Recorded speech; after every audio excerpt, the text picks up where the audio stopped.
Omar, ¿no ves que estoy ocupado? Disculpe, señor. Vengo a pedir 2 días para preparar el Campeonato Internacional de Estocolmo. Estará Bobby Fischer. Como si quiere estar John Wayne. Aquí en Correos, si no se trabaja, no se cobra. Lo sé.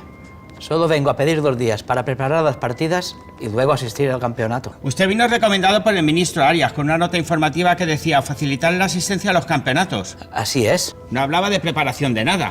Pero necesito unos días más para prepararme, conocer los movimientos, las salidas. Y yo necesito dormir al lado de Sara Montiel y duermo al lado de mi mujer, Pomar. Disculpe, señor.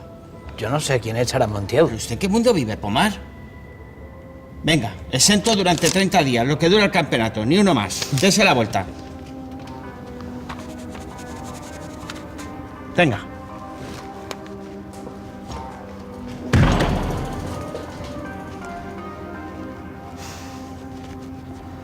Jaque mate.